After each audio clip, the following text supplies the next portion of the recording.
Hey guys, just had a really awesome, fantastic journey down in Pikesville by the awesome Patricia and a new to me shaman.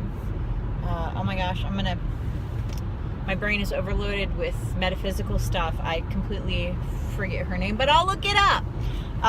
Lori? I want to say Lori. Lori. I think we'll go with that. Anyway, so my brain's trying to digest all this stuff. I had gone in with a laundry list of work that I wanted to do, things that I wanted to dig into and look into. I've had a lot of past life stuff pop up that I was like, I need to deal with this. I need to release this. And that was like my goal for today, was to release whatever that stuff was, because it's starting kind of to leak into my now life, and that's never ever a good thing. Just, you got to heal so that the cycle doesn't perpetuate itself. And so I worked on that, but it was interesting because typically when you do journeys, they don't repeat. Themes may repeat if you haven't learned your lesson. Cycles may continue depending on what type of lessons you're learning, but they're very, very rarely ever presented the same way. So last time I was on a journey,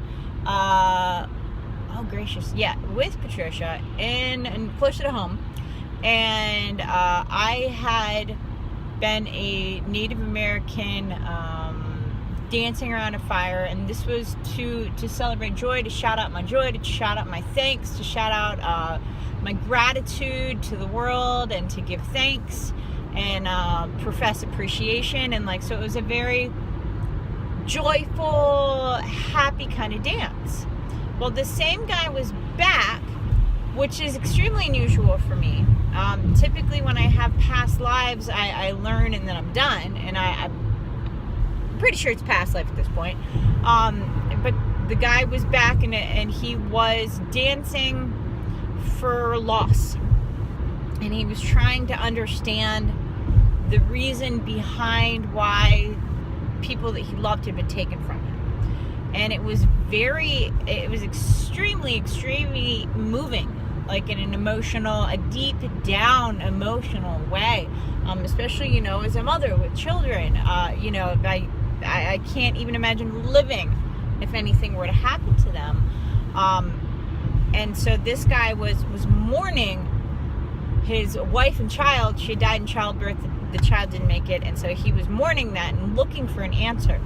And it was interesting because it was such a different dance.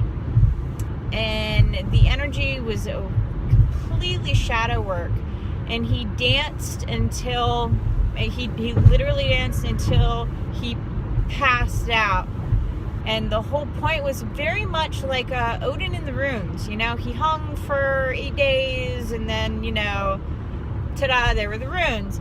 Well, this was, he danced until he freaking couldn't dance anymore. And as he hallucinated fighting with his demons, nobody gave him food. Nobody gave him water, because they supported him on this journey, but to him, that was just one more thing that nobody was helping him process this grief. And it was this really, really just heart-wrenching thing. But when he passed out and woke up, and he dove into the ashes of the fire, which was still lit, by the way, and I was like, this is a bad idea. Just go with it. The guy is hallucinating anyway. It's not going to hurt till later. So he's digging through the white hot ashes, searching for whatever answer it is that's the gods have had him work towards the answer, and there's this mighty griffin and phoenix rising from the flames, and he's like, fuck off, my answer's in the ashes. Which is hysterical, by the way, but the poor guy's starving and dehydrated and dancing and hallucinating. So he's digging through the ashes, and I'm like, oh man, this is going to be really great. And he finds this little wooden hand-carved feather.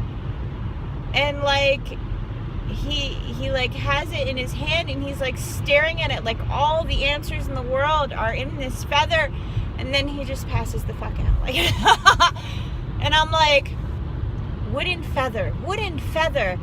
I've never ever heard of a specific metaphysical meaning of a wooden feather. And I'm like, well, I don't know everything. There's a lot to learn. So I'm like, wooden feather. So like it's stuck in my mind as I'm going through the rest of the journey. And I'm like, wooden feather, what the dog? Because it kind of sticks. And you're like, the answers to life are all in this one item. And you're like, this is not an answer. He's hallucinating. Someone wrap this poor guy's burnt hands, bring him back to life with some super crap. And so I don't know what happened to my Native American counterpart, but the wooden feather will continue to bother me, because even a Google search for wooden feather didn't come up for much. I did ask the shaman there, and she was like, well, wood is earth and feather is air. And I was like, it wasn't colored, it was just like whitish natural wood, light natural wood, so there wasn't any specific color meaning. And she's like, but they're opposites. Think about it, earth is grounding and air is, And I was like, well, it is kind of balancing. I was like, but it's not the answer I was looking for. And then I was talking to myself in the car, because all my peeps are here or whatever. And I was like, what on earth? Like, a wooden feather floats? A wooden feather can be lit on fire? I'm like, what is it about a wooden feather? And I'm like, well, what kind of symbolism? Because this is how you kind of dig deep into your stuff, right? We're talking about coping skills. We're talking about learning how to deal with our feelings. This is a perfect example of digging to the answer of a problem. And I'm like, well, feathers are a bird thing. Birds represent freedom. Birds can represent escape. They can represent messages, And I'm like, well, that would make sense that, his dearly departed, we're trying to give him a message of hope and love. And my brain is like, nah, that's too easy. We got to find something else. So I'm like, okay, well, all right, let's look at the rest of the journey. So we had a bridge exercise, and since I am like we're crossover souls, I escorted several not children, inner children, safely to the other side, where it was crystals. Crystals were very much a theme. And I'm not really huge on rocks and gemstones, but it certainly was a theme for today.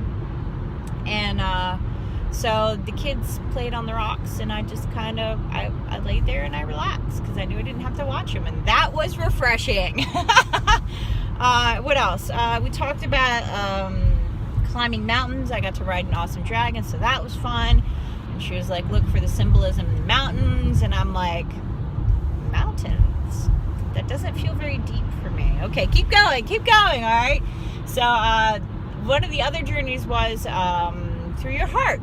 And she talked about the heart having kind of 5 pieces, your masculine piece and your feminine piece, and then, the idea that everything's connected. So the masculine side of your heart is connected to the feminine side of your heart. And I was like, okay. So we kind of journeyed through those, and I dusted off some stuff, and I found a blockage, and I did the Hapona Ono, I'm sorry, I love you, forgive me, thank you thing, and kind of healed up some of that stuff. So that was nice. And then I got to my female side, which is always awesome.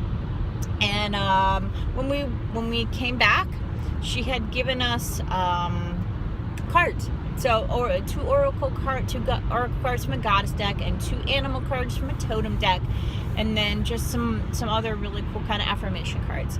And I always get basically the same animal cards. Today I got completely different animal cards, and I was like, that's weird. It's like, I always get my animal cards. Where are my, get a little sassy pants. You're high from journeying. I got a lizard and a porcupine. And I was like, what the fuck is this? In a good way, in a respectful way, in a loving way. But I was like, hey, universe, you screwed this up. So I had to look up what the porcupine meant, and I had to look up what the lizard meant. Lizard's actually really interesting because I've never gotten the lizard before, so I didn't know what the lizard was, and I'm going to make you do your homework and look it up. But the porcupine was kind of cool and different because I've always liked, well, hedgehogs are different, obviously, but I've always really thought like the hedgehog as pets were really awesome. And so I kind of blend those two together, even though they're two different animals, obviously. But porcupines don't shoot their quills. They are attached, obviously, to a layer of fat, but they puff them up to appear, big, intimidating. But yeah, so the lizard was really cool. The porcupine was just kind of unusual in there. And then I got Pele, my firewoman, and I usually get Athena or Artemis, and I got, oh God, what was her name? Oh my gosh, this is gonna bother me. The one for Hearth and Home. I think it was Vero. And one that I typically don't get because, I am very motherly, very hearth and home for my children at least, and I take care of my family. So that was kind of interesting. But one of the things about that card specifically was moving. And it's funny because I had been joking to my spirit guide as we were going through stuff, and I was looking for things to donate or recycle or toss or whatever. And I was like, I don't want to have to pack this when we move. I was like, let's just donate it now. And she'd giggle. And so now I'm like, am I gonna move?